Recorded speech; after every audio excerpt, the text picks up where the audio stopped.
नमस्ते हजुरहरू सबैलाई। आज फेरि म मेरो युट्युब च्यानल डाक्टर साथी म हार्दिक स्वागत गर्दछु। म तपाईँहरूकै साथी डाक्टर भूपेन्द्र शाह, बिपी कोइराला स्वास्थ्य विज्ञान प्रतिष्ठान धरान नेपालमा इन्टरनल मेडिसिन विभागमा सहायक प्राध्यापकको रूपमा कार्यरत छु। सदाझै आज पनि मैले यस युट्युब च्यानल डाक्टर साथीमा हजुरहरूसँग प्रत्यक्ष संवाद गर्नेछु। हजुरहरूको समस्याको सम्भावित समाधान के हुन सक्छ त्यो सल्लाह दिनेछु। आउनुहोस् आजको लाइभलाई सुरु गरौँ। आजको लाइभलाई सुरु गर्नुभन्दा अगाडि मैले यस हप्ता यस युट्युब च्यानलमा केही भिडियोहरू रिलिज गरेको थिएँ। त्यो भिडियोहरूको म जानकारी दिन चाहन्छु। यस हप्ता मैले यस युट्युब च्यानल डाक्टर साथीमा दुईवटा भिडियोहरू रिलिज गरेको थिएँ। एउटा भिडियो मैले इएनटी सर्जन डाक्टर सुदीप मिश्रज्यूसँग कान नसुन्ने समस्याको बारे जानकारी लिएर बनाएको थिएँ। कान नसुन्ने समस्या सानो उमेरदेखि लिएर वयस्क र वृद्धहरूमा पनि धेरै मान्छेमा यो समस्या हुन सक्ने र यसको सही समयमै पहिचान हुन नसकेर धेरैजना नेपाली दाजुभाइ दिदीबहिनीहरू समाजमा बसिरहनु भएको छ भनेर पनि हामीले डाक्टर सुदीप मिश्रज्यूबाट सुन्यौँ र यसको समयमै डायग्नोसिस बनाउन सक्यौँ भने यसको उपचार विधिहरू पनि छ र हालचालै विशेषतः हियरिङ एड भनिन्छ, जुन सुनाइको लागि प्रयोग हुने मसिन, त्यो मसिनको प्रयोगद्वारा जुन कान नसुन्ने समस्या धेरै हदसम्म उपचार भइरहेको छ भन्ने कुरा पनि हामीले डाक्टर सुदीप मिश्रज्यूबाट थाहा पायौँ।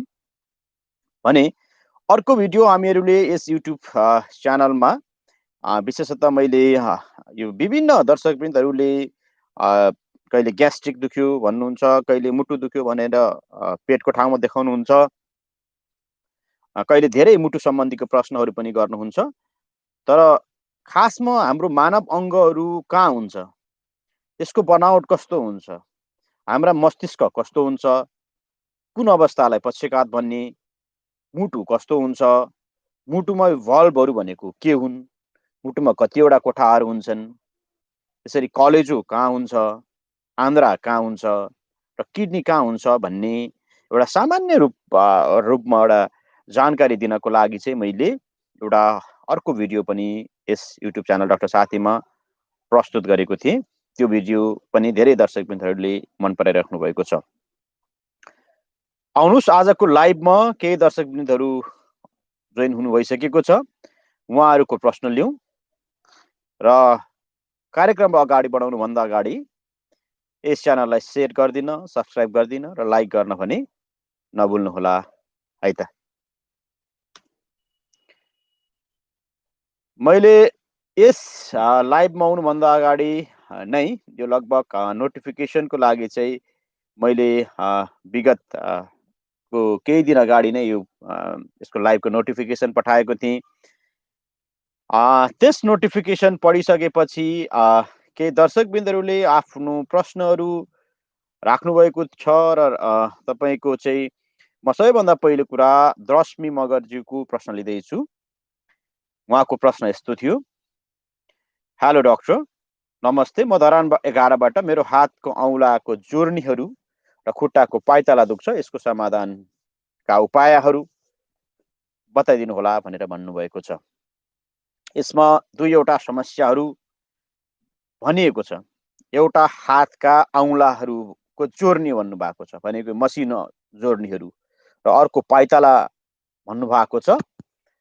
हुनु त यो दुईवटै समस्याहरू एउटै रोगको लक्षण नहुने भन्ने चाहिँ होइन, तर प्रायत हातका जोर्नी दुख्ने समस्याका कारणहरू एक हुन्छन्, पाइताला दुख्ने कारण अर्का हुन्छन्। त्यसो हुनाले सामान्य अवस्थामा हामीहरूले ओपिडीमा बसेर हातका औँलाहरू दुख्यो कसैले भन्नुहुन्छ भने के रोग सोच्छौँ त भने सबैभन्दा पहिलो अङ्ग सोच्ने अथवा रोग सोच्ने भनेको हामीले गठिया बात हो, जसलाई अङ्ग्रेजी भाषामा रुमेटोइड आर्थराइटिस भनेर भन्छ। अर्को हामीले सोच्ने भनेको ओस्टियो आर्थराइटिस हो।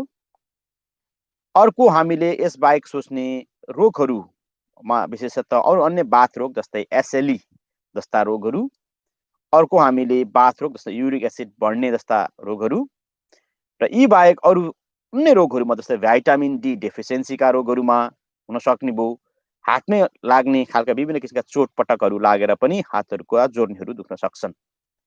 तर मुख्य प्रश्न के हो भने यो मुख्य रोगका लक्षण के हुन्छ भने गठिया बाथ यदि हजुरको अथवा हजुरको नातेदारको यो नाडी दुखेको छ र हातको यो बिचको यो दुखेको छ र यो दुखेको छ है, र यो दुखाइ चाहिँ विशेषतः बिहानको समयमा अलि बढी दुख्ने गर्छ, अररो हुने गर्दछ, बिस्तारै चलाउँदै जाँदाखेरि खुल्दै जाने गर्दछ र यो दायाँ र बायाँ यो राइट र लेफ्टको बराबरी गरेर नै दुख्दछ। यसको साथै शरीरका अन्य जोड्नीहरू विशेषतः घुँडा भयो, खुट्टाका जोड्नीहरू पनि दुख्छ भने चाहिँ यो गठिया बाथ हुने सम्भावना हुन्छ। भने दोस्रो समस्या ओस्टियोआर्थराइटिस भनेको चाहिँ विशेषतः यो माथिल्लो जोर्नी दुख्ने, विशेषतः यो वृद्ध अवस्थामा 40-50 नागिसकेको अवस्थामा यो माथिल्लो जोर्नीहरू दुख्ने र हातहरू चलाउनु भयो अथवा काम गरिसकेपछि बढी दुखिएको छ भने त्यसलाई ओस्टियोआर्थराइटिस भनेर भन्छ। युरिक एसिडकै कारणले जोर्नी नदुख्ने चाहिँ हुँदैन, तर युरिक एसिडले प्राय यसरी दुईटै हात खुट्टा दुखाउने भन्दा कुनै एउटा पर्टिकुलर जोइन्ट मात्रै दुखाउँछ। जस्तै कुनै बेला हातको एउटा जोइन्ट मात्रै दुखाउँछ, कुनै बेला अर्को मात्रै दुखाउँछ, र दुवैटैमा बराबरी गरेर युरिक एसिडले दुखाउँदैन। युरिक एसिडको लागि सबैभन्दा बढी दुख्ने अङ्ग जोड्ने भनेको खुट्टाको बुढ्यौलाको साइड हो। यसबाहेक यो भिटामिन डी डेफिसियन्सीहरूमा जुन एसएलई भन्नेहरूमा जोड्ने दुख्ने तर धेरै नसुन्निने खालको हुन सक्छन्। त्यसो हुनाले हजुरले यदि साँच्चै नै यसबाट पीडित हुनुहुन्छ भने सामान्य अवस्थामा पनि बाथको लागि गर्ने टेस्टहरूमा आरए फ्याक्टर, इएसआर, युरिक एसिड, एसएलईको लागि गर्नुपर्ने एएनए र हजुरको भिटामिन डीको लागि गर्नुपर्ने भिटामिन डी, थाइरोइडका टेस्टहरू गर्नुपर्ने हुन सक्छन्। पाइताला दुख्ने कारणहरूमा सबैभन्दा प्रमुख कारण प्लान्टर फ्यासाइटिस हो, जुन चाहिँ बिहान उठ्दाखेरि पाइताला दुखिरहेको हुन्छ र हिँड्दै जाँदाखेरि कम भएको हुन्छ।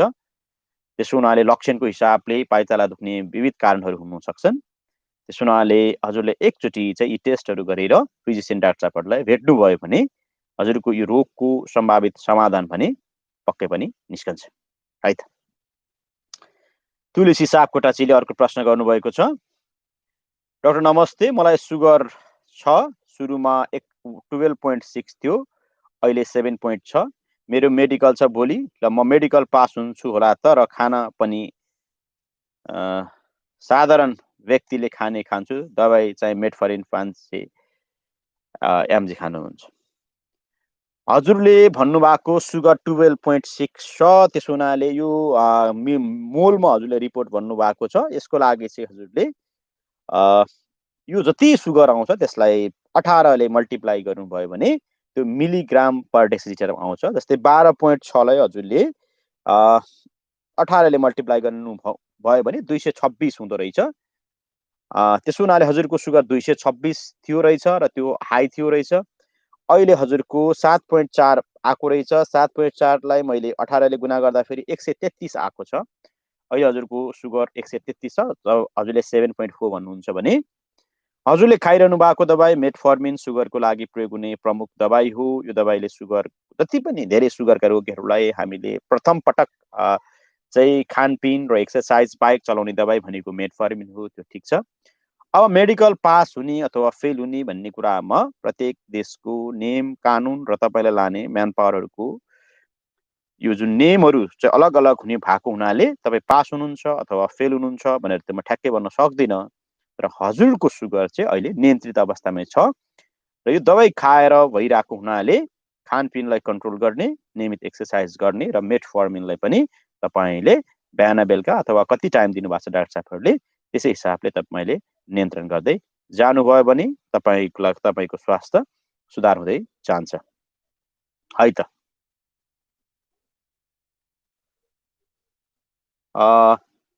यसरी अर्को प्रश्न मैले लिँदैछु। उषा बोराजीको, डाक्टर साथी दर्शन, केही खाँदा चक्कर आयो जस्तो अनि थोरै खाँदा पनि अड्किन्छ घाँटीमै भनेर भन्नुभएको छ। देब्रे हातको बुढी औँलामा झमझम रहन्छ भन्नुभएको छ। केही कुरा खाएर चक्कर आउने कारण अथवा केही कुरा अड्किने कारण अथवा झमझम गर्ने कारण यो प्राय लक्षणहरू भनेको कुनै एउटा रोगसँग सम्बन्धित भन्दा पनि बढी एन्जाइटी अथवा तनावसम्म सम्बन्धित बढी छ।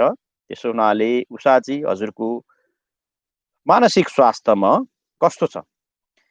धेरै सोचिराख्ने, धेरै तनाव लिइराख्ने, डर लागिराख्ने, मनको ढुकढुक गरिराख्ने, कतै मलाई ठुलो रोग लागेको छ कि भनेर सोचिराख्ने छ भने हजुरलाई एन्जाइटी भएको हुने सम्भावना छ। र सामान्य छ भने यो सामान्य एक्सर्साइज, पोजिटिभ खालको सोचले तपाईँलाई ठिक गर्दै लान्छ। यदि तपाईँलाई यी खालका लक्षणले पटक पटक आइरह्यो भने हजुरले मनोरोग विशेषज्ञलाई भेटेर यी खालका लक्षणहरू भन्नुभयो र एन्जाइटी छ छैन भन्ने क्लियर गर्नुभयो भने हजुरलाई यही सोल्युसन हजुरको निस्किन्छ है त। परशुराम कार्कीजी कोरियाबाट जोइन हुनुभएको छ। निरज थापाजी, भरत घरतीज्यू, हाइड्रा गेमिङज्यू पनि जोइन हुनुभएको छ।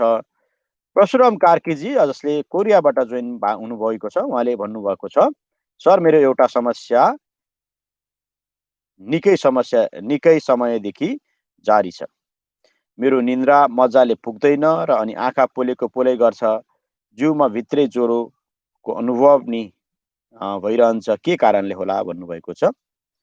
परशुरामजी विदेशमा हुनुहुन्छ, मेहनत गरिराख्नु भएको छ, त्यसको लागि तपाईँलाई धेरै धेरै बधाई छ र धन्यवाद पनि छ।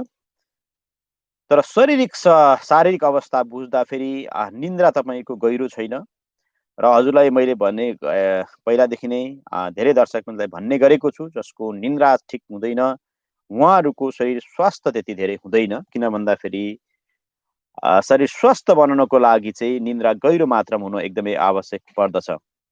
र व्यापक कारणले गर्दाखेरि, विशेषतः एन्जाइटीको कारणले गर्दाखेरि, डिप्रेसनको कारणले गर्दाखेरि, कहिले कहिले सुत्ने हाम्रो जुन ह्याबिट गलत हुनाले, स्लिप हाइजिन भन्छ, त्यसको कारणले गर्दाखेरि निन्द्राहरू अपुग हुने र निन्द्रा नपुगेको जस्तो हुने, त्यसको असर चाहिँ डाइरेक्टली शरीरमा हजुरले भने जस्तो ज्वरो आउने र आँखा पोल्ने हुन सक्दछ। त्यसो हुनाले मानसिक स्वास्थ्यलाई ठिक गर्नको लागि र निन्द्रालाई पनि हजुरले स्वस्थ बनाउनको लागि हजुरले विशेषतः क्याफिन जन्य खानेकुराहरूमा विशेष गरी चिया कफीहरू खानुहुन्छ भने त्यसलाई छोड्नु भएको पनि राम्रो हुन्छ।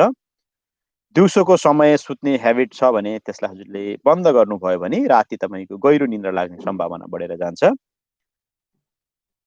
विशेषतः बेलुकाको समयमा नेगेटिभ न्युज दिने खालका अनलाइन न्युजहरू, जसमा तपाईँको दिमागलाई बढी चल्नुपर्ने खालको, दिमाग सक्रिय हुनुपर्ने खालका न्युजहरू हेर्नु भएन भने त्यसले तपाईँलाई फाइदा गराउँदै लान्छ। रातिको समयमा सामान्य किसिमको हल्का खालका मेडिटेसन्सहरू गर्दा तपाईँलाई यसमा फाइदा हुन सक्दछ। राति सुत्नुभन्दा अगाडि चिसो पानीले मजाले हात खुट्टा धोएर सुत्दाखेरि निन्द्रा गहिरो पर्ने सम्भावना हुँदैछ। तर पनि यी सबै कुरा गरेर तपाईँको निन्द्रा क्लियर हुँदै गयो र निन्द्रा राम्रो हुँदैछ भने तपाईँको यो स्वतः नै यो लक्षणहरू सुधार हुन्छ। तर भइरहेको छैन, शरीरमा अप्ठ्यारो किसिमको महसुसहरू भइरहेछ भने मैले हजुरलाई नियमित योगा गराउने सल्लाह दिन्छु र हजुरले पनि एकचोटि साइकियाट्रिस्टलाई भेटेर निन्द्रा सम्बन्धी समस्याको लागि सकिन्छ भने परामर्श गर्नुभयो भने हजुरको यो स्वास्थ्य अझै राम्रो हुँदै जान्छ र यो समस्या जुन छ त्यसको सल्युसन हुँदै जान्छ है त। परशुरामजी,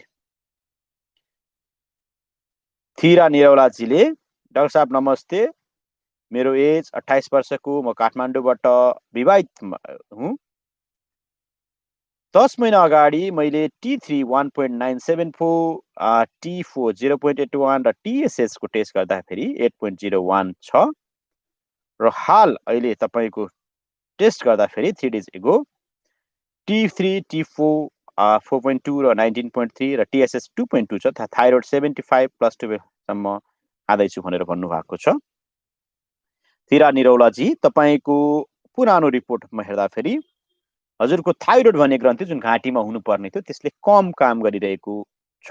किन भन्दाखेरि TSH को लेभल जब सामान्यभन्दा बढी हुँदै जान्छ, जुन हजुरको 8 थियो त्यो बढी हुँदै गएपछि हजुरलाई थाइरोइडले कम काम गरेपछि यस्तो हुन्छ र यसलाई अङ्ग्रेजी भाषामा हाइपोथाइरोइडिजम भनेर भनिन्छ, जसको उपचारमा हजुरले खानु भएको थाइरोक्सिन भन्ने एउटा ट्याब्लेट चाहिँ दिइन्छ, जुन हजुरले 87.5 को खाइराख्नु भएको छ। हालको रिपोर्टमा तपाईँको सामान्यभन्दा बढी चाहिँ टिएसएस नर्मल भए पनि टिफोको लेभल अलिकति हाई जस्तो देखिरहेको छु मैले। हुन त तपाईँले रेन्जलाई चाहिँ मेन्सन गर्नुभएको छैन। त्यसो हुनाले यो टिफोको रेन्जलाई विभिन्न ल्याब अनुसार यसको रेन्ज फरक फरक हुन्छ। त्यो भने र यसको रेन्जभन्दा माथि गइरहेको भने हजुरले 12.5 लाई घटाएर 75 माइक्रोग्राम जति बिहानको खाली पेटमा खानुभयो भने राम्रो हुन्छ। र प्रत्येक 2 महिनामा टिएफटीको टेस्ट गर्ने र प्राय बिरामीहरूले जीवनभर थाइरोक्सिन भन्ने ट्याब्लेट चाहिँ लिनुपर्ने चाहिँ हुन्छ है त। ओम मगरजी नमस्ते। थिरा निरौलाजी जोइन हुनु। थिरा निरौलाजीले 1 वर्षको इम्प्रेसनमा राइट एडनेक्सल कम्प्लेक्सिस थियो हेमोरेजिक 8 month एगो bulk uterus present problem cycle irregular discharge black फल स्मेलिङ एब्डोमिनल पेन डिजिनेस हुनुहुन्छ। एडनेसल सिस्ट भनेको एउटा पानीको फोका जस्तै हुन्छ जुन तपाईँको दाहिने साइडमा छ। यसको आकार प्रकार यसको कति सेन्टिमिटरको छ र यसले तपाईँलाई कतिको लक्षण गरिरहेको हुन्छ यो यसको आधारमा तपाईँले यसलाई सिस्टलाई निकाल्ने अथवा ननिकाल्ने भन्ने कुरा चाहिँ गाइनेकोलोजिस्ट डाक्टर साहबहरूले तपाईँलाई सल्लाह दिनुहुन्छ। तर तपाईँको महिनावारी चाहिँ गडबड हुने र महिनावारी हुने ठाउँबाट तपाईँको गनाउने पानीहरू जान गइरहेछ भनेर तपाईँले लक्षण लेख्नु भएको छ। यो तपाईँको विशेषतः इन्फेक्सन विशेष गरी पाठेघर सम्बन्धीको इन्फेक्सनको कारणले गर्दा हो। सिससँगै सम्बन्धित छ जस्तो मलाई लागेको छैन र यो पाठेघर सम्बन्धीसँग जुन इन्फेक्सनको लक्षण तपाईँलाई आइरहेको छ यसको उपचार गर्दा निको हुन्छ र उपचार गर्न एकदमै आवश्यक छ। उपचार कसले गर्ने भन्ने सवालमा तपाईँले तत्काल तुरुन्तै नै गाइनेकोलोजिस्ट डाक्टर साहबसँग सम्पर्क राखेर यदि इन्फेक्सन नै हो भन्ने प्रमाणित हुन्छ भने यसको लागि एन्टिबायोटिक्सहरू अथवा पिसाब गर्ने ठाउँमा एउटा दबाईहरू राख्नुपर्ने हुनसक्छ। त्यसो हुनाले हजुरले यो उपायतर्फ गर्नको लागि चाँडै नै गाइनेकोलोजिस्ट डाक्टर साहबहरूसँग सम्पर्क गरेर अगाडि बढ्नुहोला है त। सिर्जना गुरुङज्यूले हेलो डाक्टर सर, मलाई 2 महिना जति खोकी लाग्यो र अहिले बल्ल सन्चो भएको छ। 2 महिनामा तर मलाई अहिले छाती दुखिरहन्छ किन होला भनेर सोध्नु भएको छ। 2 महिना जति खोकी लाग्नु भनेको यो पक्कै पनि दीर्घ खालको खोकी हो। यसका कारणहरूमा विशेषतः सामान्य एलर्जीदेखि लिएर फोक्सोमा भएका सङ्क्रमण निको भइसकेको पश्चातमा पनि विशेष गरी निमोनियाहरू निको भइसके पश्चात पनि अहिले कोरोना पनि निको भइसकेको पश्चात पनि फोक्सोका विभिन्न किसिमका एलर्जीहरूका कारणहरूले गर्दाखेरि फोक्सो बाहिर विभिन्न किसिमका पानी जम्मा हुने रोगको कारणले गर्दाखेरि यसरी लामो टाइमसम्म खोकी लाग्ने हुन्छ। तथापि हजुरको खोकी निको भएको भन्नाले साह्रै खुसी भयो यो कुरा सुनेर। छाती दुख्ने कारण तपाईँको छाती कुन भागमा दुख्ने हो? खोकीकै कारणले गर्दा पनि छाती दुख्न भन्ने सक्छ। त्यसको जुन छाती दुखाइ चाहिँ विशेष गरी यो बिचको भागमा यो साइडमा दायाँ र बायाँको हुन्छ र त्यो खोक्दाखेरि ज्यादा हुन्छ। यसको लागि खासै धेरै चिन्ता गर्नुभन्दा पनि हजुरले तातो पानी चाहिँ रबरको ब्यागमा राखेर तातो पानीले सेक्नुभयो भने त्यसमा राहत मिल्दछ। त्यसो नभएर बिचको छातीको बिच भागमा आउने छाती पोलेको जस्तै हुने र घाँटीमा तपाईँको डकारहरू आउने अथवा अम्ल पानी आउने हो भने यो जिआरडीको लक्षण पनि हुनसक्छ। यदि त्यस्तो लक्षण छ भने छोटो समयको लागि ग्यास्ट्रिकको दबाई खानुपर्ने, चिल्लो चाप्लोहरू कम गर्नुपर्ने, अमिलो पिरो कम गर्नुपर्ने हुनसक्दछ। त्यसो हुनाले छातीको जुन छातीको कुन भागमा बढी दुख्ने हो र अन्य लक्षण के हो यो कुरालाई एनालाइसिस गरेर हजुर अगाडि बढ्नुभयो भने हजुरको सोल्युसन हुन्छ। हजुरले यसमा चिन्ता नगर्नु भए हुन्छ है त। भारत घरतीज्यूले हाउ टु रिमुभ स्कार भन्नुहुन्छ। स्कार रिमुभ गर्नको लागि चाहिँ तपाईँले स्कार रिमुभ अहिलेको जमाना हुनसक्छ कस्तो खालको स्कार त्यो उसमा निर्णय गर्छ। विभिन्न किसिमको अपरेसन विधिहरूदेखि लिएर लेजर थेरापीहरूसम्म छ। यसको लागि चाहिँ हजुरले डर्माटोलोजिस्ट डाक्टर साहबहरू जो लेजरमा विशेषज्ञ हुनुहुन्छ उहाँहरूसँग भेटेर हजुरले अगाडि बढ्नुभयो भने हजुरको स्कार हटाउने अपरेसनहरू सर्जरीहरू उहाँहरूले तपाईँलाई प्लान गर्नुहुन्छ। त्यसो हुनाले हजुरले छाला रोग विशेषज्ञ उसको लेजरसम्म सँग तपाईँको स्पेसल ट्रेनिङ छ उहाँहरूलाई भेट्नुभयो भने तपाईँको सोल्युसन हुन्छ भरतजी है त। निरज थापाजीले मेरो आइजको पावर -8 -9 भनेको साह्रै अत्याधिक रूपमा कम पावरको छ। नेपालमा इन्ट्राकुलर लेन्स ट्रिटमेन्ट छ कि छैन भनेर भन्नुहुन्छ। हजुरले यो जुन इन्ट्राओकुलर लेन्सको ट्रिटमेन्टको लागि चाहिँ विशेषतः नेपालमा यसको कुनै कुनै अस्पतालमा सम्भावना हुन सक्छ। त्यसो भने यस सम्बन्धी मलाई फुल जानकारी त छैन। तथापि हजुरले काठमाडौँमा हुनुहुन्छ भने हजुरले त्यो तिलगङ्गामा गएर बुझ्नुभए पनि बेटर हुन्छ। र नेपालमा आँखाको उपचार विधि धेरै राम्रो भएको कारणले गर्दाखेरि हजुरले आँखाको नेपालको विभिन्न भागहरूमा यसको सेन्टरहरू छन्। जस्तै पूर्वमा हेऱ्यो भने मेची आँखा अस्पताल, विराटनगर आँखा अस्पताल, लाहान आँखा अस्पतालहरू छन्। काठमाडौँमा पनि सेन्टरहरू भएको हुनाले हजुरले एकचोटि यो कुरालाई लिएर तिलगङ्गा आँखा अस्पतालमा गएर सम्पर्क गर्नुभयो भने हजुरले केही आइडियाहरू पाउनुहुन्छ है त निरजजी। याम घरती मगरजीले सोध्नुभएको छ, सर मेरो खाना खाएपछि पेटको माथिल्लो भाग जलन अथवा पोल्छ, यो के भएको होला? तर आजकल पोल्दैन, यसो किन भएको होला भनेर भन्नुहुन्छ। खाना खाइसकेपछि पेट पोल्ने भन्ने विशेषतः यो लक्षण छ। यो दुईवटा लक्षणमा हुन्छ। एउटा अघि मैले भने जस्तै जिआरडी भन्ने समस्या हुन्छ, जुन एक किसिमको ग्यास्ट्रिक हो। केही कुरा खाएपछि खानेकुराहरू फर्केर आउने, छातीमा आउने र त्यो पेट तथा छाती पोल्ने एउटा हुनसक्छ भने कहिले कहिले अल्सरको पेसेन्टहरूमा पनि यस्तो हुनसक्छ। त्यसो हुनाले एमजी तपाईँलाई पक्कै नै कुनै रूपको ग्यास्ट्राइटिस छ र हजुरले अहिले छैन भन्नुभएको छ, त्यो खुसी लाग्यो। छोटो समयको लागि ग्यास्ट्रिक सम्बन्धी दबाई लिने, चिल्लो चाप्लोलाई कम गर्ने, खानेकुरा खाँदाखेरि एकैचोटि धेरैभन्दा थोरै खानेकुराहरू खाने, ग्यास्ट्रिक बढाउन सक्ने तत्त्वहरू जस्तै चुरोट, रक्सी र कार्बोनेट बेभरेज भनेको जुन कोकाकोला, फेन्टा जस्ता कुराहरू छोड्दै जानुभयो भने यो ग्यास्ट्राइटिसमा हजुरको सुधार हुन्छ है त। आकाशजीले पनि गुड नाइट भनेर भन्नुभएको छ। गुड नाइट भनेर गुड नाइट आकाशजी। किरानिर अहिले भिडियो एक्सरे गरेको छुइनँ, मेडिसिन खाएको छैन, केटिएममा छु, खाँदा देखाउँदै राम्रो हुन्छ डाक्टर प्लिज, कहाँ देखाउँदा राम्रो हुन्छ भन्नुहुन्छ। हजुरले गाइनेकोलोजिस्टलाई भेट्नुपर्छ। त्यसो हुनाले हजुरले अहिले भिडियो एक्सरे गर्नुभन्दा पनि बेटर चाहिँ गाइनेकोलोजिस्टलाई भेट्नुपर्छ। हजुरले गाइनेकोलोजिस्ट काठमाडौँमा धेरै ठाउँमा उपलब्ध हुनुहुन्छ। हजुरलाई जहाँ हजुरलाई सजिलो लाग्छ, टिचिङ हस्पिटल, वीर हस्पिटल, ओम भयो, हजुरको सिभिल हस्पिटल भयो, प्रसुति भयो, जहाँ गएर हजुरलाई कम्फर्टेबल लाग्छ देखाउनु। टेस्ट गर्नुभन्दा पनि हजुरले गाइनेकोलोजिस्टलाई भेटेर नै सल्लाह लिनुभयो भने हजुरको यसको सोल्युसन अगाडि मिल्छ। त्यसो हुनाले हजुरलाई एकचोटि भेट्ने मैले सल्लाह दिएँ है त। ताई छिरिङ तामाङजीले सर मलाई ज्वरो आउने र बढी विकनेस हुने गर्छन् अनि खाना खाए नि केही नखाएको जस्तो फिल हुन्छ, यो के भएको होला भनेर भन्नुभएको छ। ज्वरो आउने भन्ने जुन प्रश्न गर्नुभएको छ, ज्वरोको डेफिनिसन चाहिँ के हो भने हजुरको बिहान हामीले जुन थर्मोमिटर राखेर तापक्रम नाप्छौँ त्यो चाहिँ 98.9 र बेलुकाको टेम्परेचर जुन नाप्छौँ त्यो 99.9 भन्दा बढी भयो भने बल्ल त्यसलाई हामीले तापक्रम बढी भएको भन्छौँ। जो सामान्य रूपमा तातिँदैमा त्यसलाई हामी ज्वरो नै भो भनेर पनि भन्न सक्दैनौँ। त्यसो हुनाले हजुरले पहिलो कुरा त ज्वरो नै हो त ज्वरो आएको जस्तो हो, यो नै क्लियर गर्नु पर्यो। त्यसो हुनाले थर्मोमिटरले नाप्ने र अघि मैले भनेको तापक्रमभन्दा बढी छ भने ज्वरो मानेर अगाडि बढ्ने हो। तथापि कमजोरी हुने र केही खाए पनि नखाएको हुने भन्ने यी खालका लक्षणहरू देखाउनु भएको हुनाले हजुरको शारीरिक तथा मानसिक दुईवटा समस्या हुन सक्छ।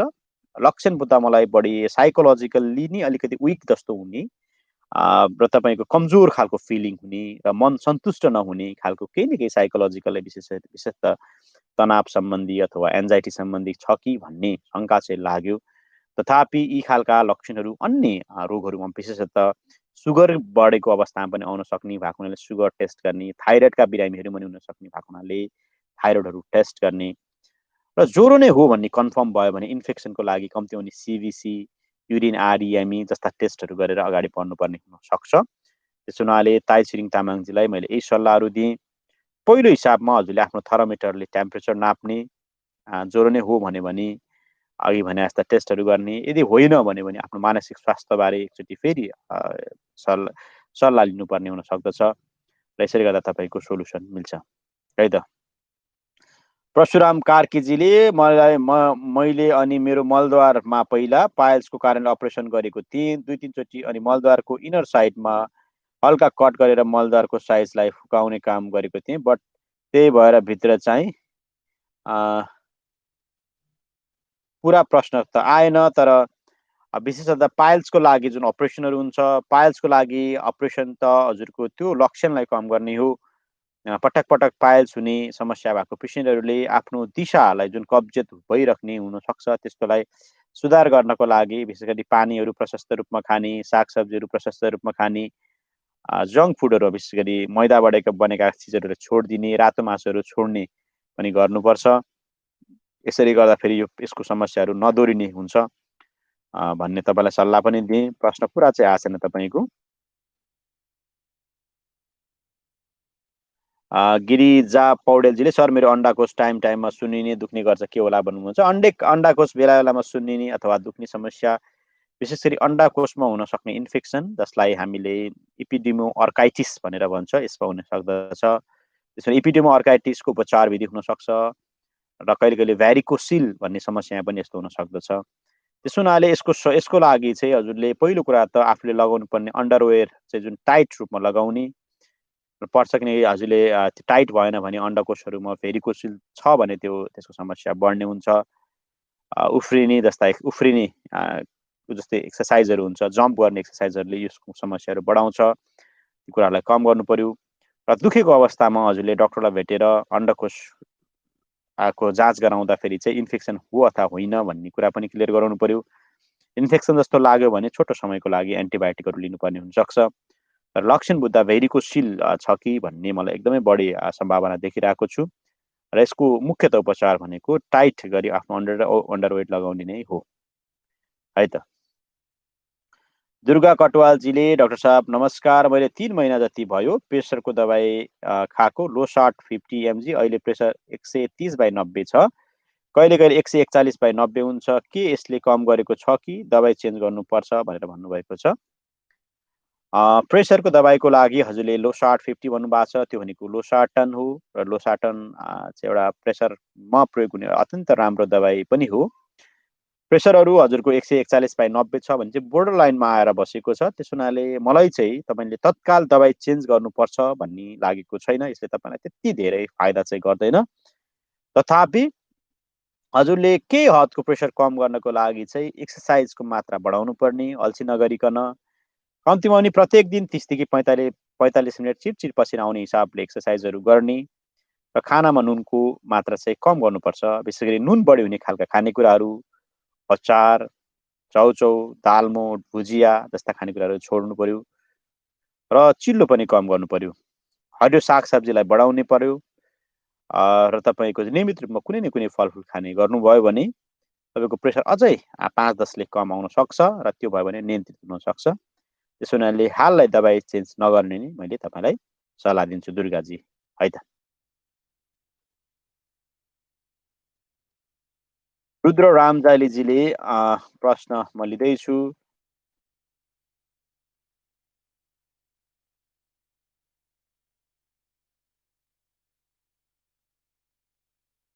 रुद्र रामजालीजीको डाक्टर साहब नमस्कार, मेरो गालामा कालो पोते धेरै लागेको छ, के गर्नुपर्छ भन्नुहुन्छ। कालो पोतो अथवा हजुरले पोतो चाहिँ भन्छ, यसलाई मेलेजमा भनेर भन्छ र मेलेजमा सम्बन्धी मैले डाक्टर धनकेशर खड्काज्यूसँग पनि इन्टरभ्यू लिएको थिएँ। पोतो धेरैजना व्यक्तिलाई हुन सक्ने सम्भावना हो र यो विशेषतः यसको कारण ठ्याक्कै यही हो भनेर पनि वैज्ञानिकहरूले हालसम्म पत्ता लगाउन सकेको छैन। तथापि केही कारणहरू विशेषतः घाममा धेरै बेर बस्दा यो बढ्ने छ भनेर पनि भनिएको छ। त्यस हुनाले नियमित रूपमा सनस्क्रिनहरूको प्रयोग गर्नुपर्ने, घाममा जाँदाखेरि छाताहरू लिएर जाने र सनस्क्रिन पनि 8 बजेर 12 बजेको बेला गर्नुपर्ने र यसको एसपिएस फ्याक्टर भन्ने एउटा हुन्छ सनस्क्रिनमा, त्यो चाहिँ 30 भन्दा बढीको सनस्क्रिन लगाउनु पर्ने र धेरै पोतो आएको छ भने पोतो हटाउने दबाईहरू पनि पाउँछ जुन छालाको प्रकार अनुसार फरक फरक हुन्छ र दबाई चाहिँ उचित रूपमा नमिल्दाखेरि छाला पातलो भएर एकदम रातो खालको छाला हुने पनि हुन्छ। त्यस हुनाले पोतोको लागि चाहिँ हजुरले डर्माटोलोजिस्ट डाक्टर साहबहरूसँग भेटेर अगाडि बढ्नुहोला है त। परशुराम कार्कीजीको अघि मैले भने जस्तै उहाँलाई कब्जियतको समस्या छ भन्ने पनि कुरा भनिराख्नु भएको छ र कब्जियतको लागि कब्जियतका धेरै कारणहरू हुन सक्छन्, तर विशेषतः हाम्रो खानपिन ठिक र सही नहुँदाखेरि कब्जियतको समस्याले दुःख दिने हुन्छ।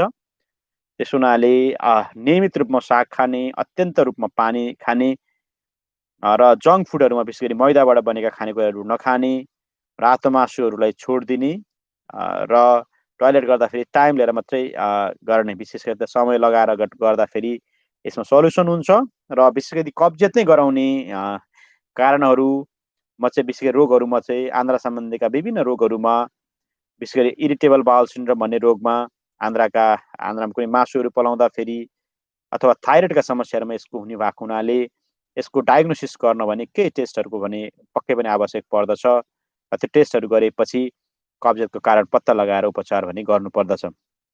थप जानकारीको लागि मैले कब्जियत बारे एउटा भिडियो राखेको छु युट्युब च्यानल डाक्टर साथीमा, त्यो हेरेर अगाडि बढ्नलाई पनि मैले तपाईँलाई सल्लाह दिएँ। राकेश थापाजी जो यस युट्युब च्यानल डाक्टर साथीको नियमित भ्युअर्स हुनुहुन्छ, उहाँ पनि जोइन हुनुभएको छ। सुप्रिमजी पनि यस युट्युब च्यानल डाक्टर साथीको नियमित भ्युअर्स हुनुभएको छ, उहाँ पनि जोइन हुनुभएको छ। उहाँले सुप्रिमजीले हाइटस हर्नियाको बारे भन्नुहुन्छ। मैले सायद उहाँको प्रश्नको जवाब पहिला पनि दिइसकेँ। हाइटस हर्निया भनेको विशेष गरी पेटमा हुने एक किसिमको हर्निया हो, जहाँ विशेषतः हाम्रो जुन खाद्य नली यहाँ बिचो भागबाट गएको हुन्छ र त्यसपछि पेट सुरु हुन्छ र त्यो बिचमा एउटा हाइटस, त्यो बेलामा अलिकति ग्याप भयो भने कहिले कहिले पेट चाहिँ छातीतिर आउने हुन्छ, जसको कारणले गर्दाखेरि यो जिआरडी अथवा रिफ्लक्स हुने एकदम समस्या बढ्ने, छाती पोल्ने, घाँटी खसखस गर्ने, घाँटी दुख्ने, केही अड्केको जस्तो हुने र अलिकति ग्यास्ट्राइटिसको समस्या यसमा एकदमै बढी मात्रामा हुन्छ। यसको उपचार विधिमा विशेषतः खानपिनमा हामीले थोरै खानेकुराहरू खाने, चिल्लो खानेकुरालाई छोडिदिने, कोक फेन्टाहरूलाई सकेसम्म नखाने, राति खाएको 2-3 घन्टापछि मात्रै सुत्ने गर्नुपर्दछ र केही छोटो समयको लागि समस्या भइरहेको छ भने ग्यास्ट्राइटिसका दबाईहरू पाउँछ मार्केटमा, त्यो चाहिँ सल्लाह अनुसार लिनुपर्दछ। अत्यन्त एडभान्स स्टेटमा गएपछि मात्रै अपरेसन विधितर्फ लाग्नुपर्ने हुन सक्दछ।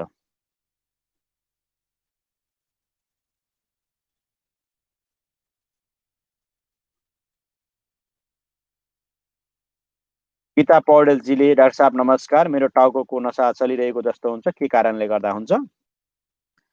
टाउकोको नसाहरू चलिरहेको जस्तो हुन सक्छ कुनै कुनै पेसेन्टलाई, विशेष गरी नसा अहिले छाम्नुभयो अथवा कुनै पेसेन्टलाई तनावको लेभल हाई हुँदाखेरि, एन्जाइटीको लेभल हाई हुँदाखेरि यी खालका लक्षणहरू आउन सक्छन्।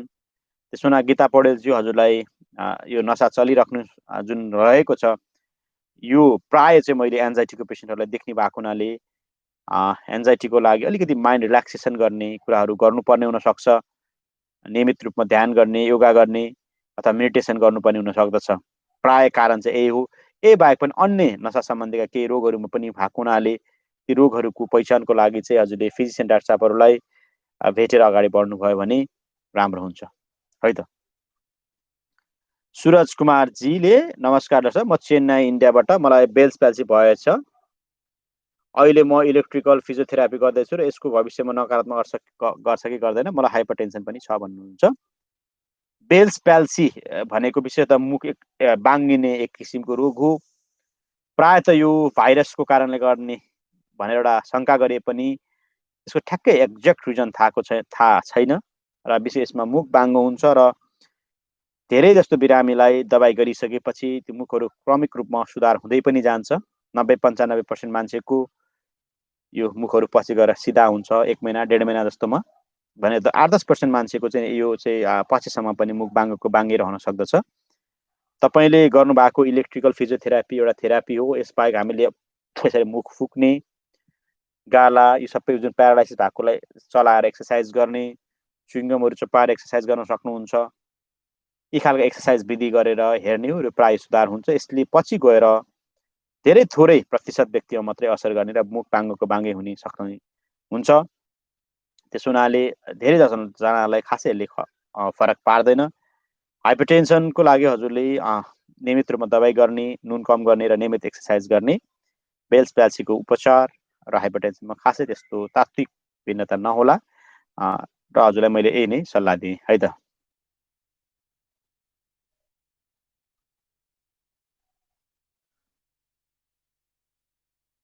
राकेश थापाज्यूले डाक्टर साहब, मेरो साथीको समस्या हो, 2 सन्तान छ, छोराछोरी र अझ एक पाउन चाहन्छ। एज 40 र 34 छ, तर उहाँको श्रीमतीले 3-4 थरी मुटुको दबाई खानुहुन्छ, मुटु रोगीले बच्चा पाउँदा केही समस्या हुन्छ कि हुँदैन भन्नुभएको छ।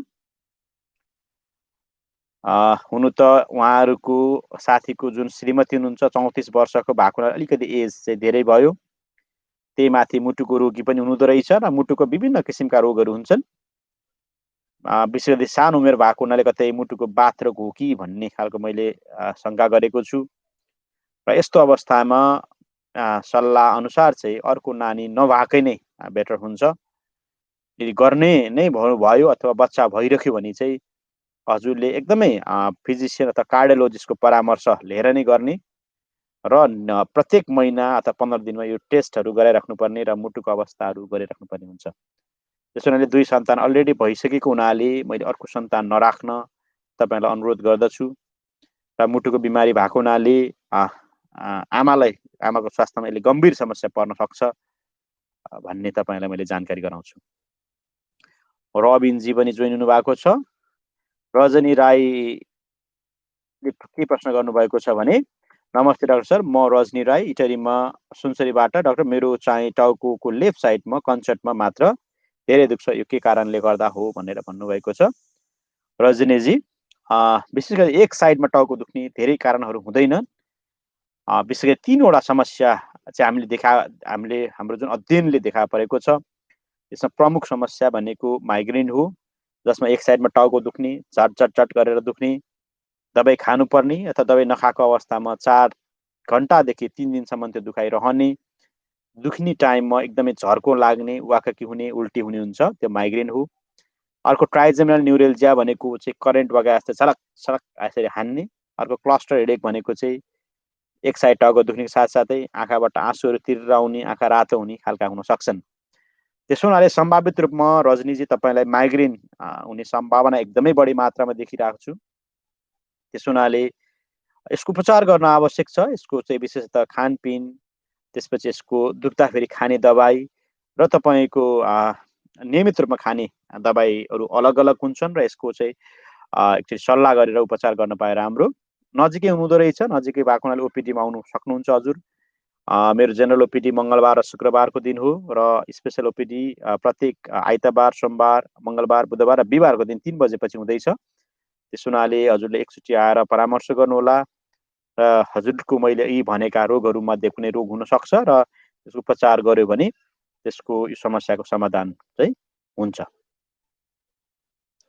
कृष्ण सुवेदीजीले नमस्कार सर, मेरो पेट दुख्ने हो, इन्डोस्कोपीमा केही छैन भनेर भन्नुभएको होला। जति गर्दा नि दुख्छ, के गर्दा सम्बन्धी रोग पत्ता लाग्छ भनिदिनु भन्नुहुन्छ।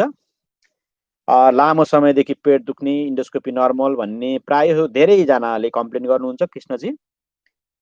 पेटका विभिन्न जाँच गराउने, विभिन्न डाक्टर देखाउने, विभिन्न हस्पिटल घुम्ने, विभिन्न समयमा विभिन्न दबाई कोसिस गर्ने तर पटक रूपमा यो पेट दुख्ने समस्याले सताइराख्ने हुन सक्छ र यस्तो खालको समस्यालाई हामीले इरिटेबल बाउल सिन्ड्रोम भन्छ।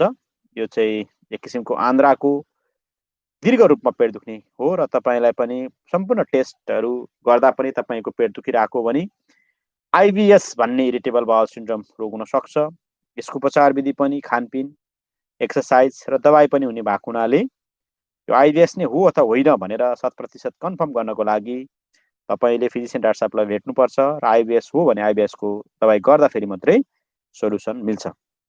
सामान्य रूपमा खाने ग्यास्ट्रिकका दबाईहरूले 1-2 दिन तपाईँलाई फाइदा गर्छ तर लङ रनमा भन्ने हो भने तपाईँको समस्यामा त्यसले खासै फरक पार्दैन। त्यसो हुनाले आइबिएस हो भने आइबिएसको उपचार गर्न तपाईँलाई मैले सल्लाह दिएँ। अनिता राईज्यूको म प्रश्न लिँदैछु। डाक्टर साहब, मेरो खुट्टा एकदमै पोल्छ अनि खुट्टा तिरको जोइनहरू पनि दुख्छ, के भएको होला? 27 महिना जति भयो, अहिले हाउसकिपरमा छु। खुट्टा पोल्ने कुनै व्यक्तिहरूले जब मलाई खुट्टा पोल्ने अथवा हात पोल्ने, यो पोल्ने भन्ने लक्षण भएपछि यो पोल्ने भन्ने लक्षण नै तपाईँको नसा रोगको कारणले गर्दा आउँछ। नसाको रोग भनिसकेपछि नसाका रोगमा 2वटा कारण हुन्छ। एउटा त्यो नसामा लाग्ने चोट, विशेष गरी तपाईँ लामो टाइमसम्म उभिराख्नुपर्ने अथवा तपाईँको मेरुदण्डमा नसा चेपिएको छ भने यी खालका लक्षणहरू तपाईँलाई आउन सक्छ।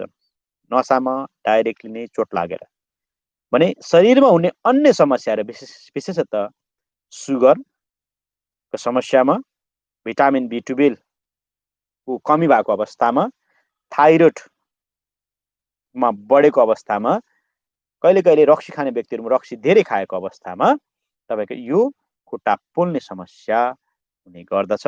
त्यसो हुनाले हजुरको यो समस्याको समाधान गर्नको लागि चाहिँ के हो भनेर पत्ता लगाउनुपर्छ। त्यसो हुनाले ढाड दुख्ने समस्या बाहेक यो पोलेको छ भने एउटा एक्सरे गर्न सल्लाह दिएँ र यो केही छैन भने कम्तीमा भने सुगर, भिटामिन B12 र थाइरोइडको सल्लाह दिएँ। दबाईको रूपमा हेर्ने हो भने पोल्ने साथै दबाई खानु चाहिँ त्यति राम्रो डिसिजन होइन।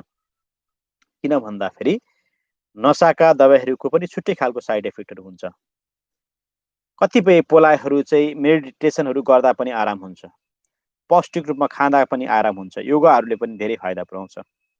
र कुनै कुनै व्यक्तिलाई अत्यन्त रूपमा पोल्ने र पोलाइ यस्तो खालको कि उसलाई निन्द्रामा पनि गाह्रो, सुत्नमा पनि गाह्रो छ भने पोलाइ कम गर्ने दबाईहरू मार्केटमा उपलब्ध हुन्छन् र ती दबाईहरू खाएपछि केही हदमा हजुरलाई नरम हुन्छन्। त्यसैले यी कुराहरू बुझेर तपाईँ अगाडि बढ्नुपर्छ अनिताजी, तपाईँको स्वास्थ्यमा सुधार आउँछ।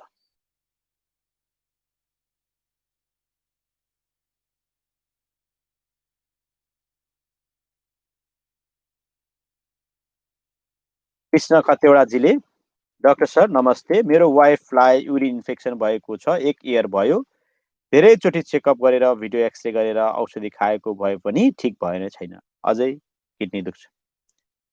युरिन इन्फेक्सन ठिक नहुने भन्ने हुँदैन। यो के आधारमा युरिन इन्फेक्सन भन्नुभएको? बिरामीको लक्षणको आधारमा हो अथवा पिसाब टेस्ट गरेर हो?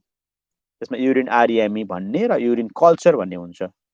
कल्चरले कीटाणु कुन छ भन्ने पत्ता लाग्छ र त्यो कल्चरको हिसाबले एन्टिबायोटिक गर्दाखेरि युरिन इन्फेक्सन ठिक हुन्छ नै, पटक पटक दोहोरिन भने सक्छ। त्यसो हुनाले हजुरको बिरामीको युरिनको कल्चरको रिपोर्ट अनुसार उपचार गर्नुपर्ने हुन्छ, त्यो ठिक हुन्छ नै। अब रह्यो कुरा जुन किडनी दुख्छ भन्नुभएको छ, किडनी हुने ठाउँमा दुख्ने युरिनको इन्फेक्सनले मात्रै दुख्ने होइन। त्यो ठाउँमा विशेषतः खुट्टामा बग्ने, खुट्टामा जाने नसा पनि त्यही ठाउँमा बग्ने जाने भएको हुनाले नसा च्यापिएको छ भने पनि ठ्याक्कै त्यही भागमा दुख्ने हुन्छ।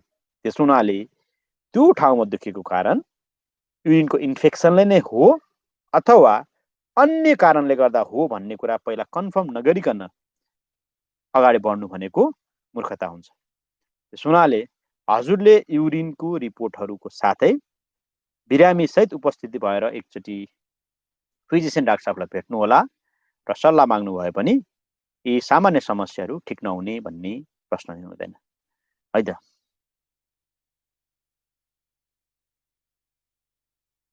प्रभुराम कार्कीज्यूले, सर बडीभित्र कुनै इन्फेक्सनको कारणले पनि पानी जिउ दुख्ने, आँखा पोल्ने विक हुन्छ भन्नुभएको छ, के लक्षण देखिदिनुहुन्छ? कुनै इन्फेक्सनको कारणले गर्दा हुँदै नहुने भन्ने चाहिँ होइन, तर प्राय त यसरी जिउ दुख्ने र आँखा पोल्ने जुन हुन्छ यो अत्याधिक रूपमा शरीरमा हुने थकावट, अत्याधिक रूपमा हुने तनाव र गहिरो निन्द्राको अभावको कारणले गर्दा हुने भएको हुनाले इन्फेक्सनको पछाडि नदौडिनु होला। आफ्नो मेन्टल हेल्थलाई सुधार गर्नको लागि नियमित रूपमा योगा र मेडिटेसन पनि गर्नुहोला है त। खतेवडाजी, तपाईँ नजिकै हुनुहुँदो रहेछ, त्यसो हुनाले हजुरले एकचोटि ओपिडीमा आएर भेट्नुहोला। मङ्गलबार र शुक्रबार जेनरल ओपिडी हो, अरू दिन 3 बजेपछि स्पेसल ओपिडी हुन्छ। आउनुहोस्, एकचोटि सबै रिपोर्टहरू लिएर सरसल्लाह गरौँ र समस्याको समाधान निकालौँ है त। राम थापाजी जोइन हुनुभएको छ, नमस्कार डाक्टर साहब, मेरो 4 वर्ष भयो कुइना दुखेको, पहिला इन्जेक्सन लगाउँदै 4-5 महिना ठिक हुन्थ्यो, अहिले 1-2 महिनामै दुख्छ, यसको सर्जरी गर्न मिल्छ कि मिल्दैन भन्नुभएको छ। राम थापाज्यू, प्राय कुइना दुख्ने भनेको टेनिस एल्बो हो, त्यस हुनाले हजुरले इन्जेक्सन साह्रै दुखेर लगाउनु भएको होला, तर त्यो त्यति राम्रो उपचार विधि भने होइन। इन्जेक्सन धेरैचोटि लगाउँदा पनि त्यसमा हुने जुन लिगामेन्ट अथवा टेन्डन एकदम कमजोर भएर जाने हुन्छ, त्यसले लङ रनमा खासै राम्रो सोल्युसन पनि दिँदैन। विशेष गरी हात झड्किने कामहरू होइन, तपाईँको ब्याडमिन्टन खेल्नेदेखि लिएर हात झड्किने कुनै पनि काम, लेखाइहरू पनि बढी छ भने तपाईँको यो कुइना त्यति चाँडै चाहिँ निको हुँदैन। त्यस हुनाले पहिलो कुरा त धेरै झड्किने, धेरै लोड उचाल्ने, गेम्सहरुमा ब्याडमिन्टनहरु खेल्नुहुन्छ त्यसलाई बन्द गर्नुपर्छ होला हजुरले। अपरेसन गर्नको लागि चाहिँ हजुरले अर्थोपेडिक सर्जनलाई भेट्नुपर्छ। अपरेसन विधि पनि यसको उपचार विधि चाहिँ हो। र डाक्टर साहबहरूले कुनै दुख्नको लागि त्यति धेरै अपरेसन गरेको भने पाइँदैन। तथापि साह्रै दुःख पाइराख्नु भएको हो भने अर्थोपेडिक सर्जनलाई भेटेर एकचोटि छलफल भने पक्कै गर्नुपर्छ। रवि केसीज्यूले डाक्टर साहब नमस्ते, म काठमाडौँबाट 2-3 महिना भयो ग्यास्ट्रिकको मेडिसिन खाएको छु तर ठिक भएको छैन भनेर खोज्नु भएको होला। मैले तपाईहरुलाई पटक पटक भनेको छु ग्यास्ट्रिक भन्नेको मैले दुईटा क्याटेगोरीमा बाँड्ने गरेको छु। सामान्य ग्यास्ट्रिक हुने सामान्य खानपिन नमिलेर हुने ग्यास्ट्राइटिस जुन केही दिन 1-2 दिन पेट दुख्ने त्यसरी निको भइहाल्ने हुन्छ र सामान्य दबाई खाएर निको हुने ग्यास्ट्रिक हुन्छ। भने अर्को ग्यास्ट्राइटिसको प्रमुख कारण भनेको एस पाइलोरी हो। एस पाइलोरी एक किसिमको ब्याक्टेरिया हो। यसले दीर्घ रूपमा ग्यास्ट्राइटिस गराउने, अल्सर गराउने र कुनै व्यक्तिलाई क्यान्सर पनि गराउन सक्छ। त्यसो हुनाले एस पाइलोरी विरुद्धको उपचार गर्न आवश्यक पर्न सक्दछ। तर त्योभन्दा अगाडि पत्ता लगाउनु पर्यो। पत्ता लगाउनको लागि हजुरले काठमाडौँमा भएको हुनाले युरिया ब्रेथ टेस्ट भन्ने एउटा फुकेर गर्ने टेस्टबाट एस पाइलोरी छ कि छैन भन्ने पत्ता लगाउनु पर्छ। यो धेरै जस्तो अस्पतालमा यसको सुविधा उपलब्ध पनि छ। त्यो टेस्ट पोजिटिभ आएको खण्डमा यो कीटाणुलाई मार्ने एन्टिबायोटिक 2 हप्ता जतिको कोर्स हुन्छ त्यो तपाईले खानुभयो भने यो दीर्घ रूपमा हुने ग्यास्ट्रिकका समस्या जुन तपाईको छ यसमा समस्याको समाधान पनि हुन्छ। है त। दीपिका सुनारजीले गुड इभिनिङ सर भन्नुभएको छ। फिस्टुला टेस्ट विधिलाई इङ्ग्लिसमा भनिन्छ। मलाई डाउट भएकोले त्यो टेस्ट गर्न मन छ भन्नुभएको छ। फिस्टुला टेस्ट विधिलाई इङ्ग्लिसमा फिस्टुला टेस्ट हजुरले ठ्याक्कै यो कुन समस्याको लागि गर्न खोज्नु भएको यो प्रश्न हजुरले क्लियरली भन्नु भएको छैन। तर फिस्टुला टेस्ट फिस्टुला भनेको चाहिँ विशेष गरी रोगै चाहिँ हुन सक्छ। हजुरले एनल फिस्टुला भन्ने एउटा हुन सक्छ। त्यसको लागि चाहिँ हजुरले सर्जनलाई भेट्नुपर्ने हुन्छ। एउटा फिस्टुला त्यस्तो खालको हुन्छ। अर्को कानमा चक्कर आउँदा गर्नुपर्ने फिस्टुला पनि हुन्छ।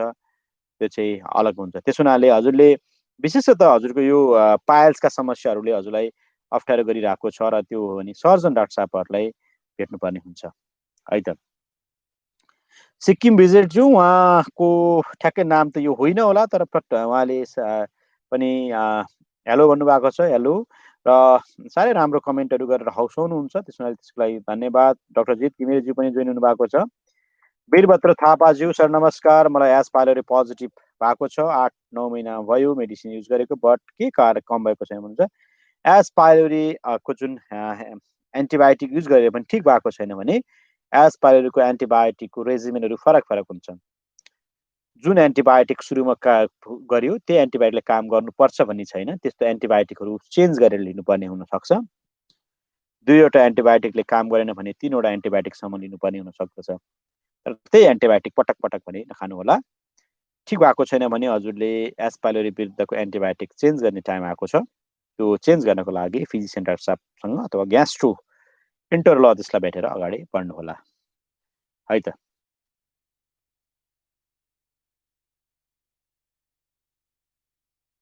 रामकुमार राईज्यूले पनि नमस्कार सर, म काठमाडौँबाट हो। मेरो एकदमै टाउको दुख्ने साथै रिङ्गटा चलिरहने हुन्छ, के कारणले हुन सक्छ भन्नुभएको छ।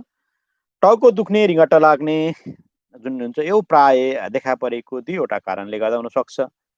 एउटा टेन्सन टाइप हेडेक, अर्को माइग्रेन। टाउको दुवैटै साइडमा दुखेको छ, भारी हुन्छ, गरुङ्गो खालको टाउको हुन्छ, लगभग नियमित जस्तै हुन्छ, सहन सक्ने खालको छ भने यो टेन्सन टाइप हेडेक हो र यसको उपचार विधि भनेको नियमित रूपमा योगा गर्ने, माइन्ड रिल्याक्सेसन गर्ने। अत्यन्त रूपमा गाह्रो छ भने एमिटिप्टाइलिन नामक दबाई दिएर यसको उपचार हुन्छ। यो नभएर टाउको एक साइडमा मात्र दुख्ने, चट गरेर दुख्ने, अत्यन्त रूपमा गाह्रो गरी दुख्ने भयो भने यो माइग्रेन हुने सम्भावना हुन्छ र यसको उपचार विधिहरू थुप्रो खालको हुने हुन्छ। त्यसो हुनाले साह्रै टाउको दुखेर रिङ्गटा लाग्ने भइरहेको हुनाले यो टेन्सन टाइप हेडेक अथवा माइग्रेन हुने सम्भावना बढी मात्रामा छ।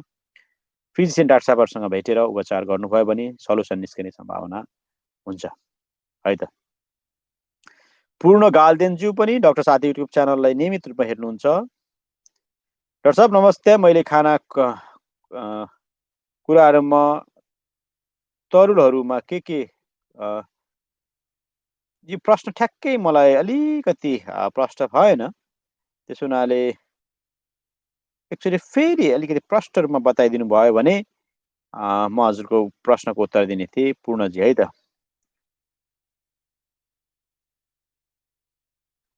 हजुरको परामर्श केन्द्र नजिक भन्नाले कहाँ हो डाक्टर साहब? म काम गर्ने भनेको बिपी कोइराला स्वास्थ्य विज्ञान प्रतिष्ठान, धरान, नेपाल, कोपा क्याम्पमा हो।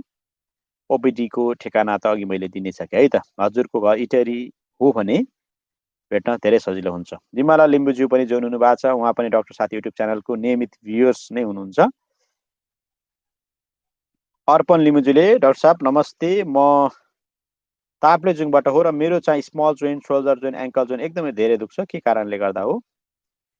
अर्पणजी, हजुरको विभिन्न किसिमको जोइन्टहरू विशेष गरी सानो तथा ठुलो जोर्नी, कुम दुख्ने, सानो जोर्नी दुख्ने, एङ्कल जोइन्टहरू दुख्दो रहेछ। यसको मुख्यतः कारण भनेको बाथ रोग हुन्छ, गठिया बाथ हुन्छ प्राय यसको कारण भनेको। उपचार गर्न एकदमै आवश्यक पर्छ। यदि साह्रै जोर्नी दुख्ने, विशेष गरी अररिने, सुन्निने, बिहान उठ्दा फेरि अप्ठ्यारो भए जस्तो महसुस हुने भयो भने चाहिँ हजुरले गठिया बाथको लागि सामान्य टेस्टहरू हुन्छन् अर्पणजी, यो टेस्टहरू गराउनुहोला र यो पोजिटिभ भयो अथवा प्रमाणित भयो भने यसको उपचार गर्न आवश्यक पर्छ। समयमै गठिया बाथ पत्ता नलाग्दा उपचार नगर्दाखेरि जोर्नीहरू स्थायी रूपमा बिग्रिने, बाङ्गिने डर हुने भएको हुनाले सक्नुहुन्छ भने एकचोटि गठिया बाथको टेस्ट गरेर फेरि सम्पर्क गर्नुहोला है त। भुवन रेग्मीज्यूले शरीर दुख्ने, केही काम गर्दा सास बढ्ने र हात खुट्टा गल्ने हुन्छ, के भएको होला भन्नुहुन्छ? भिटामिनको कमी हुन्छ भन्नुहुन्छ। शरीर दुख्ने, केही काम गर्दा गल्ने, यी खालका लक्षण भनेको विशेष गरी भिटामिन डी को कमीले चाहिँ हुन सक्छ। यसबाहेक रक्त अल्पता, हेमोग्लोबिनको मात्रा कम हुने, रगत कम हुने रोगमा यो खालका हुन सक्छन्। थाइरोइडका समस्यामा यस्ता खालका हुन सक्छन्। यी बाहेक शरीरमा हुने दीर्घ रोगहरूमा पनि यस्ता खालका समस्याहरू हुन सक्छन्। त्यस हुनाले कम्तीमा पनि सिबिसी भन्छ, त्यसबाट हेमोग्लोबिनको मात्रा के छ हजुरले पत्ता लगाउनु पर्यो। थाइरोइड र भिटामिन डी को टेस्ट गर्नु पर्यो र त्यसमा समस्या छ भने उपचार गर्नुपर्छ। सल्युसन निस्किन्छ। र कुनै कुनै व्यक्तिलाई यी तीनवटा लक्षण चाहिँ डिप्रेसनको कारणले गर्दा पनि आउन सक्छ। त्यसैले रिपोर्टहरू सबै ठिक छ र यी खालका समस्याहरू दीर्घ रूपमा भइरहेछ। मन ठिक छैन, मन अशान्त भएर बसिरहेछ, मनमा चिन्ता भइरहेछ भने कतै डिप्रेसन पो भयो कि भनेर पनि सोच्नुपर्ने भने हुनसक्छ।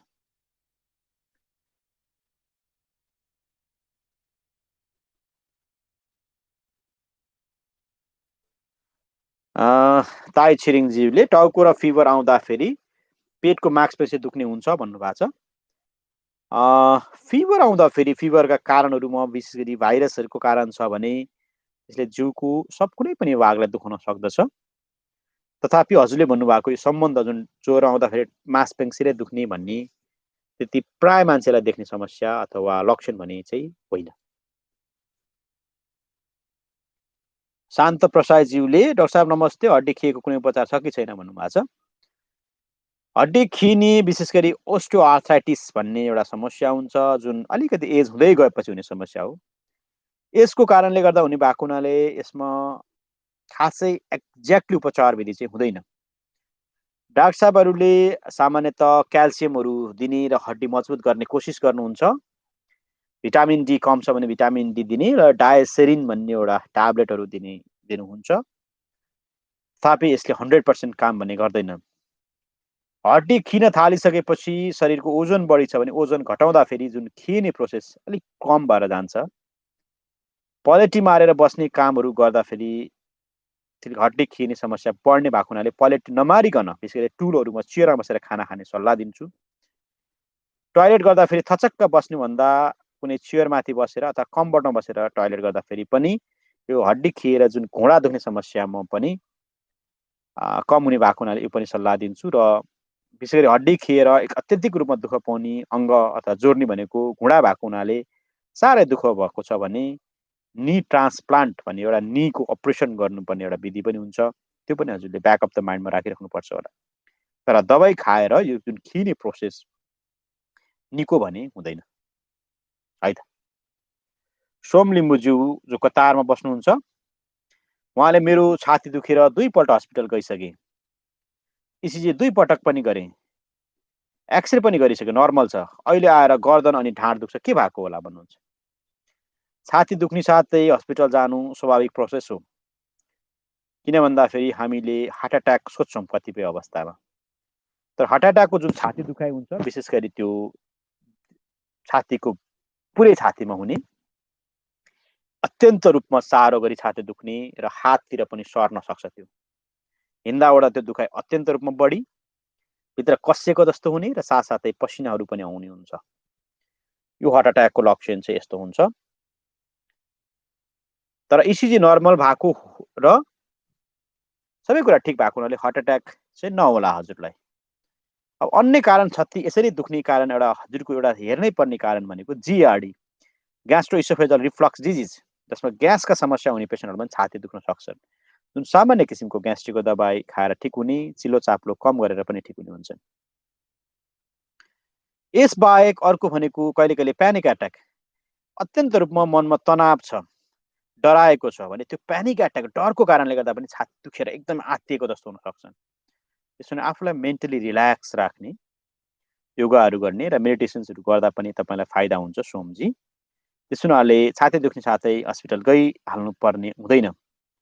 सामान्य ग्यास्ट्राइटिसको कारणले गर्दा पनि दुख्ने भएको हुनाले अमिलो पानी आउने, ढकार आउने छ भने ग्यास्ट्रिक उपचार राम्ररी गर्नुहोला। यो समस्याको सोलुसन तपाईँको हुन्छ।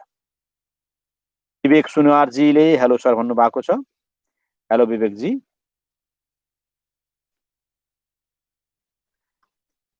दर्शकवृन्दहरूको प्रश्न आउने क्रम जारी छ र मैले अन्तिम प्रश्न चाहिँ फेरि अघि ताई छेरिङ तामाङजीले उहाँले लेख्नु भएको छ। सर, अगाडिपट्टिको टाउको धेरै दुख्छ अनि दुखेको बेलामा राम्रोसँग फिल गर्यो भने बुर्लुक बुर्लुक उफ्रे जस्तो हुन्छ, के को सिम्टम होला भन्नुभएको छ। अगाडिपट्टिको टाउको दुख्ने, अप्ठ्यारो खालको महसुस हुने भन्ने प्राय यो टिटिएच, टेन्सन टाइप हेडेक हो। युजुअली अत्याधिक रूपमा स्ट्रेस हुने र धेरै सोच्ने बिरामीहरूमा यस्तो हुने हुन्छ। दबाई खासै धेरै बिरामीलाई आवश्यक पर्दैन। साह्रै दुखेको बेलामा सिटामल खाने, नियमित रूपमा एक्सर्साइज र योगा गर्ने गर्दा यसको सल्युसन हुन्छ। र अप्ठ्यारो भइरहेको छ भने चाहिँ हजुरले फिजिसियन डाक्टर साहबको सल्लाह अनुसार चाहिँ नियमित रूपमा खाने दबाईहरू लिनुपर्ने भने हुन चाहिँ सक्दछ।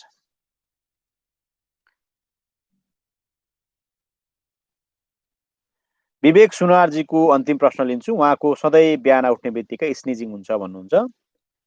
कारणहरू स्निजिङको कारणहरूमा विशेष गरी एलर्जिक राइनाइटिस को कारणले गर्दा हुन्छ, एलर्जीको कारणले अथवा कहिले कहिले भेजोमेटर राइनाइटिसको कारणले गर्दा हुनसक्छ। त्यसो हुनाले एलर्जिक राइनाइटिसको लागि विशेष गरी चिसो कुराहरू, चिसो हावाले, धुवा धुलोले बढाउन सक्छ। त्यसबाट अलिक जोगिनु पर्यो।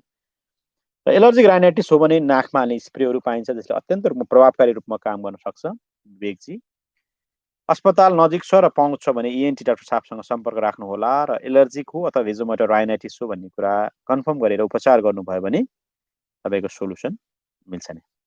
मेरो नाम डाक्टर भूपेन्द्र शाह। म तपाईँहरूलाई आजको यस युट्युब लाइभबाट बिदा हुने अनुमति चाहन्छु।